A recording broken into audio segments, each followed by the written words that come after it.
New York City, 8.5 million people walk through one of the greatest cities on earth every single day, and almost none of them look happy about it. Nobody smiles in New York.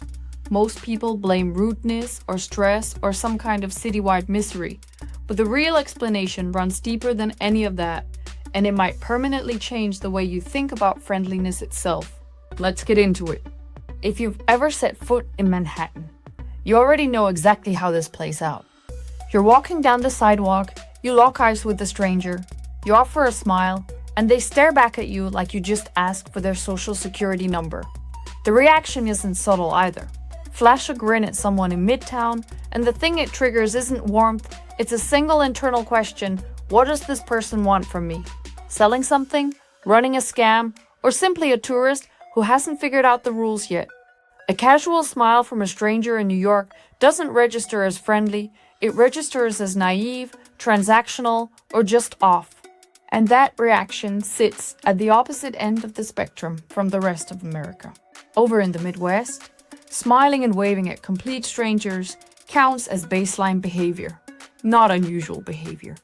An entire cultural identity orbits around what people call Midwestern nice. This quiet, reflexive warmth, so deeply embedded, it produced its own vocabulary, like the word ope, that involuntary Midwestern apology sound that roughly translates to, I acknowledge you exist and I'm sorry about everything. Southern hospitality operates on a different tier entirely. Strangers get called sweetie and honey without a second thought. Visitors get welcomed into homes, and food functions as social currency in a way that other regions don't really have. Sweet iced tea, cakes brought to neighbors, church gatherings that double as community bonding. The smile down south isn't just a greeting. It's an institution built on religious and cultural values about how you treat people you don't know. So what exactly broke in New York? The answer is nothing. And that's the part nobody talks about. To understand why New Yorkers don't smile, you have to understand what their neutral faces are actually doing. And that story starts in 1903. A German sociologist named Georg Simmel published an essay called The Metropolis and Mental Life. And in it he described something he labeled the blasé attitude. His work later influenced the Chicago School of Urban Sociology in the 1920s, establishing the foundation for modern urban behavioral studies. His argument went like this: city dwellers develop a kind of protective emotional detachment, not because they lack feeling, but because the city bombards them with rapid, intense stimuli until the nervous system hits a ceiling. Crowds, noise, thousands of strangers, constant transactions. Everything flattens. People and interactions lose their distinct meaning and start to appear, in Simmel's own words, gray and equivalent. What matters here is that Simmel didn't frame this as a character flaw. He called it a psychological survival mechanism. Without that emotional dimming, the human brain would simply drown in input. And remember, Simmel wrote those words in 1903. Manhattan today packs roughly 72,000 people into every square mile, according to US Census data, which lands at about 35 times denser than the average American city. The volume of human faces passing you during a single walk through Midtown is almost incomprehensible. Smiling at every one of them would function like a full-time job with no pay, no breaks, and no end of shift.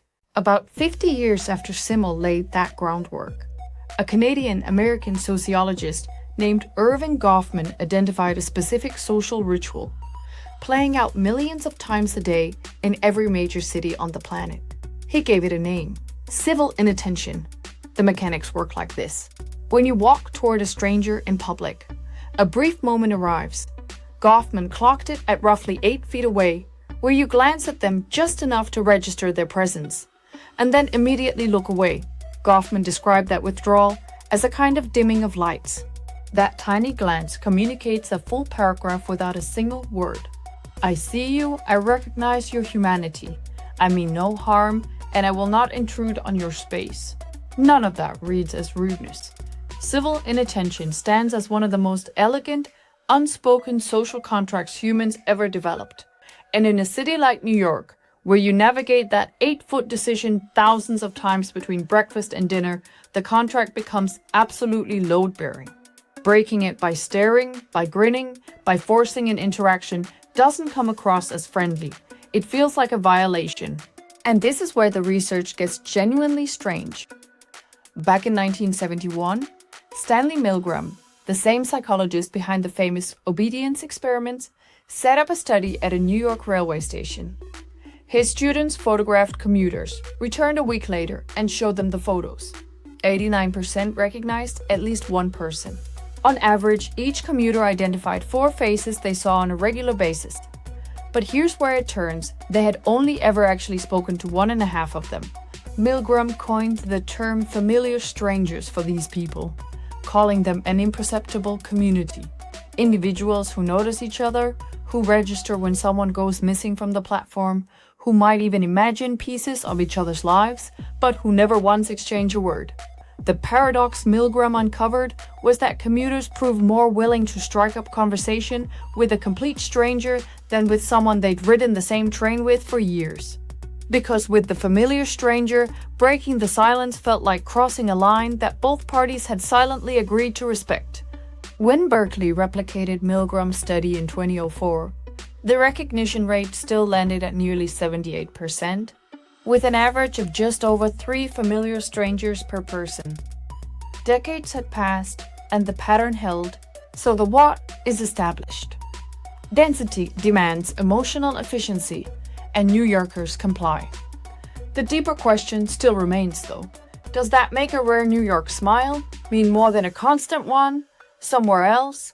Answering that requires a detour into the human face itself, courtesy of Paul Ekman, an American psychologist and a pioneer of facial expression research. Ekman developed something called the facial action coding system alongside his colleague Wallace Friesen during the 1970s, a method for objectively measuring and categorizing every movement the human face can produce. What Ekman identified through that system is something most people have felt but never had language for. 2 distinct categories of smiles exist. The first, called the Duchenne smile, after a 19th century French neurologist named Guillaume Duchenne de Boulogne, who studied it as far back as 1862, activates 2 separate muscle groups. The zygomatic major lifts the corners of your mouth, while the orbicularis oculi contracts the muscles, ringing your eyes. That contraction produces the crow's feet, the cheek raise, the sparkle. That's a real smile.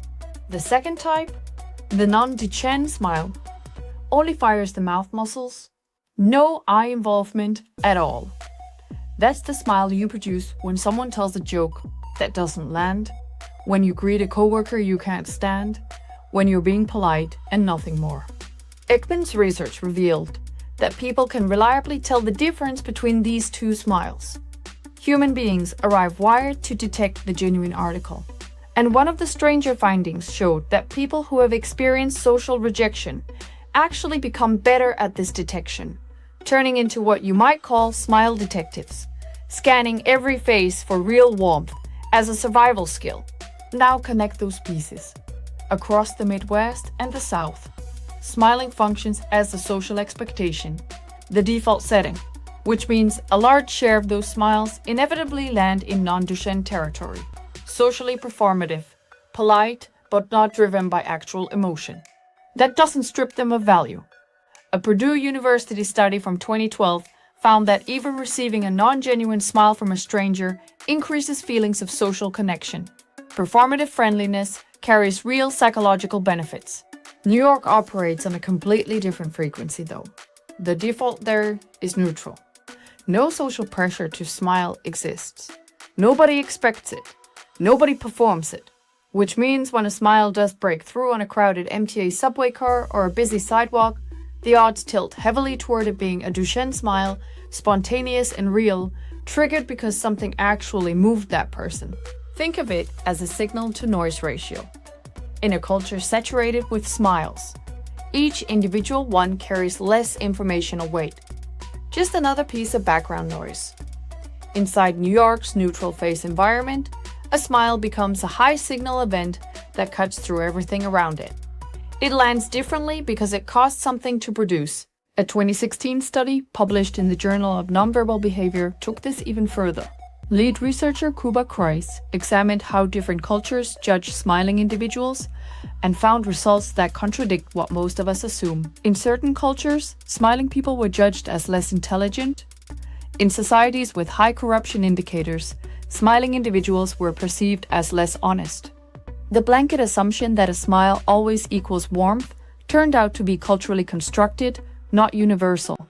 Kreis studied differences between nations rather than between American cities, but the parallel holds. New York built its own microculture around the face you show the world, and within that culture, a neutral expression doesn't communicate coldness. It communicates something closer to respect, a refusal to waste anyone's time with a performance they didn't ask for. And maybe that's the real reframe sitting underneath all of this. Most of us grew up believing that friendliness means smiling, that warmth means openness, that the best version of human connection looks like a stranger beaming at you on the street. Georg Simmel saw something different when he wrote about the blasé attitude back in 1903. Irving Goffman saw it when he mapped civil inattention in the 1950s. Milgram's railway station study caught it on camera in 1971. And Paul Ekman literally measured it on the muscles of the human face. Sometimes the most meaningful smile is the one that almost never shows up. The one carrying no social obligation, no performance, no expectation. Just one person in a city of 8.5 million looking at another person and feeling something real enough to break the contract that everyone else silently honors. That's not a city that forgot how to smile. That's a city that made every single one count. If this changed the way you think about something, as automatic as a facial expression, consider subscribing. We break down the hidden psychology behind things everyone notices, but nobody stops to question. I'll see you in the next one.